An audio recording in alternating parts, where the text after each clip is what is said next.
Alhamdulillahi Rabbil Alamin. Wassalatu wassalamu ala Rasul Karim wa ala alihi wa sahbihi ajma'in. Teman-teman sekalian, kemudian kita akan lanjutkan pada bahasan berikutnya dari ensiklopedia larangan dalam syariat, yaitu nikah syirar. Ya, nikah, nikah syirar. Apa itu nikah syirar? Apa itu nikah syirar? Ya. Jadi nikah ini adalah secara praktikal seperti barter antara wali gitu. Barter antara wali A dengan wali B, masing-masing menikahkan orang yang berada di bawah perwaliannya. Si A menikahkan orang yang berada di perwaliannya kepada B, dan si B menikahkan orang yang berada di bawah perwaliannya kepada si A tanpa adanya mahar. Tanpa adanya mahar, namanya aja barter gitu kan. Namanya aja barter. Jadi tidak ada mahar yang diberikan di dalam pernikahan syirar. Karena ini murni kesepakatan di antara wali. Ya. Misalnya ayah punya perwalian, misalnya eh, ayah punya anak, misalnya ya, menikahkan anaknya dengan temennya. Temennya punya anak, ya, anak temennya itu dinikahkan dengan si ayah gitu. Jadi barter ya, barter ya. Dan tidak perlu mahar di sini, tidak menggunakan mahar. Nah, jadi nikah syirar ini ya adalah di antara pernikahan yang memang sudah terjadi di zaman jahiliyah. Nikah ini adalah pernikahan yang memang sudah terjadi di zaman jahiliyah. Namun kebiasaan ini ternyata tetap terjadi dan tetap eksis setelah Islam itu datang. Ternyata tetap eksis begitu. Yang menunjukkan akan minatnya manusia dalam pernikahan ini. Banyak faktor sebetulnya yang melatar belakanginya, misalnya. Misalnya nggak laku-laku gitu kan. Ya, tapi dia punya orang yang berada di bawah perwaliannya, apakah anaknya, apakah saudarinya, atau saudaranya, ya bisa terjadi. Itu bisa terjadi. Ya, kalau di zaman ini nikah syirar itu istilahnya itu kayak nikah badal gitu loh ya, nikah badal gitu. Ya, praktiknya ya sudah Anda sampaikan tadi, ada orang punya anak atau saudari dinikahkan ke temennya, temennya menikahkan orang yang berada di bawah perwaliannya kepada orang pertama itu tadi. Itu nikah syirar tanpa adanya mahar gitu kan, karena tukar-tukaran gitu loh ya, tukar-tukaran gitu ya. Kenapa Islam mengharamkan pernikahan syirar ini? Karena di dalamnya terdapat kezaliman, zalim kepada wanita yang berada di bawah perwaliannya, zalim gitu kan, dan terdapat kerusakan dalam pernikahan itu ya, seperti tidak adanya mahar dan lain sebagainya gitu kan. Ini adalah kerusakan. Artinya ini menghantam atau menabrak hukum-hukum Allah Subhanahu wa taala. Ya. Berkaitan dengan definisi dari nikah syigar ini, dinukil dari hadis dari Ibnu Umar radhiyallahu anhu. Beliau mengatakan berkaitan dengan definisi sekaligus penetapan akan pengharapan dari nikah syigar ini. Nabi alaihi salatu wasallam menyebutkan bahwasanya nikah syigar itu diharamkan. Nikah syigar itu kata Nabi seorang pria ya, afwan, ini bukan kata Nabi ya. Ada kemungkinan ini adalah penafsiran yang dilakukan oleh Ibnu Umar, gitu kan? Nikah syirar itu adalah seorang pria menikahkan anak perempuannya dengan pria lain dengan syarat orang itu menikahkan dirinya dengan anak perempuannya tanpa ada mahar di antara mereka. Ini diriwayatkan oleh Muslim. Ya. Para ulama menjelaskan kemungkinan definisi ini adalah definisi yang diberikan oleh Ibnu Umar, bukan langsung dari Nabi alaihi salatu wassalam.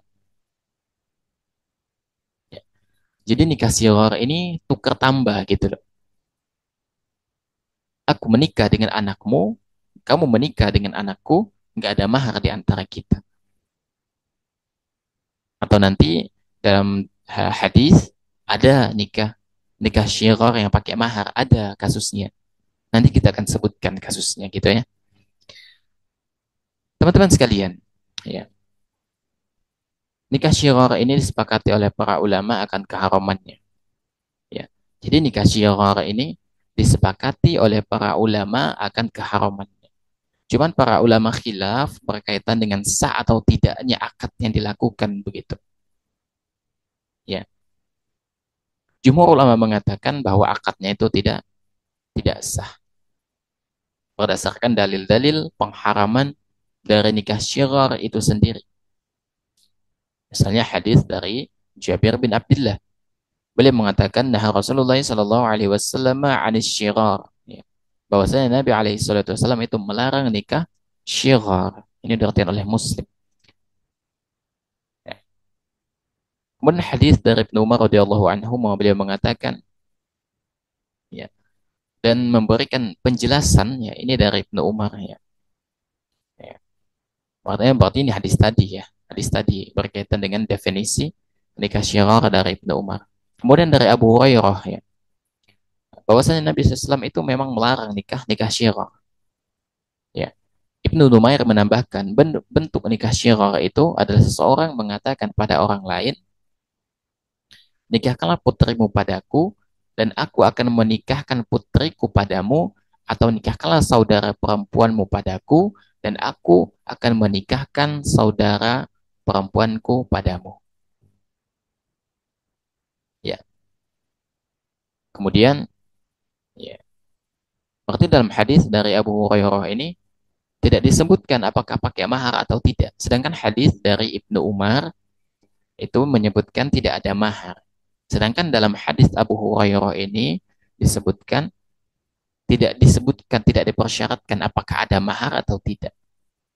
Ini menunjukkan bahwasanya nikah syighar adalah pernikahan barter baik dengan mahar atau tidak. Baik dengan mahar atau tidak. Ya. Apa misalnya praktik nikah syighar yang pernah terjadi menggunakan mahar? Ini pernah terjadi. Ya. Dari Abdurrahman bin Hurmuz Al-A'raj yang mengatakan, ya, Al-Abbas bin Abdullah bin Al-Abbas menikahkan putrinya dengan Abdurrahman bin Al-Hakam. Lalu Abdurrahman menikahkan putrinya dengan Al-Abbas.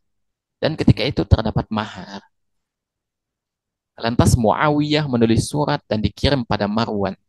Muawiyah memerintahkan Marwan untuk memisahkan dua pasangan tadi yang melakukan nikah syighar itu tadi. Lalu Muawiyah mengatakan di dalam suratnya bahwasanya apa kata Muawiyah? Di antara yang beliau tulis apa? Hadza syigharul ladzi naha anhu Rasulullah sallallahu alaihi wasallam. Bahwasanya ini adalah termasuk nikah syighar yang telah dilarang oleh Rasul sallallahu alaihi wasallam. Meskipun ada mahar di antara keduanya. Ya. Maka yang dipahami oleh Muawiyah di sini bahwasanya berkaitan dengan batilnya nikah syighar ini. Baik pakai mahar atau tidak, itu adalah nikah yang batil. Itu adalah pernikahan yang batil. Oleh karena itu antum tawakal pada Allah Subhanahu wa taala. Perbaiki diri, ya, cari modal, nikah dengan cara yang benar. Jangan sampai karena antum misalnya mohon maaf, ya, tanda kutip nggak laku mengorbankan orang yang berada di bawah perwalian antum. Zalim ini. Zalim gitu kan. Baik, teman-teman sekalian. Nah, pertanyaannya bagaimana kalau misalnya nikah syighar ini terlanjur sudah terjadi? Bagaimana misalnya nikah syirar ini terlanjur telah terjadi.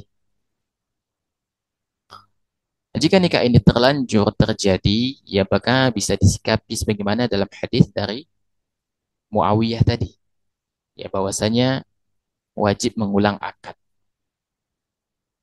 Namun ada sebagian yang berpendapat bahwasanya pernikahan itu akadnya bisa dibatalkan sebelum ada hubungan suami istri. Namun jika sudah terjadi, ya maka tidak bisa dibatalkan. Ada juga pendapat yang mengatakan bahwa ditetapkan mahar standar untuk pihak pihak wanita. Namun yang lebih baik adalah menyerahkan kasus ini kepada hakim, kepada kodi, ya. Misalnya pengadilan agama, KUA dan lain sebagainya, ya. Ya. Nanti biarkan nanti kodi yang memutuskan berdasarkan kasus yang sudah terjadi itu, ya. Jadi kalau sudah terjadi, maka yang lebih utama, yang lebih baik adalah menyerahkan kasus ini kepada hakim. Apa yang harus dilakukan, ya. Apa langkah-langkah yang harus ditindaklanjuti dan lain sebagainya diserahkan kepada hakim. Apakah dibatalkan, apakah nanti akad ulang dan lain sebagainya.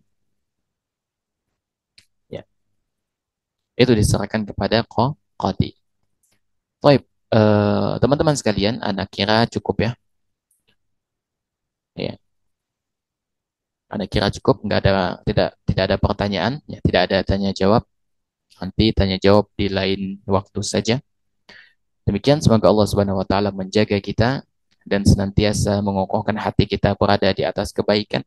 Kita bermohon kepada Allah Subhanahu wa taala semoga Allah Subhanahu wa taala memudahkan segala urusan kita, memudahkan langkah kita untuk menuju pada kebaikan dan kita bermohon kepada Allah Subhanahu wa taala semoga Allah Subhanahu wa taala menjauhkan kita dari perkara yang bisa menjerumuskan kita ke dalam nerakanya Allah Subhanahu wa taala, dalam hubungan haram dan semua perkara yang bisa merusak diri kita, keturunan kita, agama kita, bangsa dan negara kita. Tapi semoga Allah Subhanahu wa taala memberikan taufik pada kita semua. Anda cukupkan sampai di sini. Subhanakallahumma bihamdika asyhadu an la ilaha illa anta astaghfiruka wa atubu ilaik. Walhamdulillahi rabbil alamin. Assalamualaikum warahmatullahi wabarakatuh.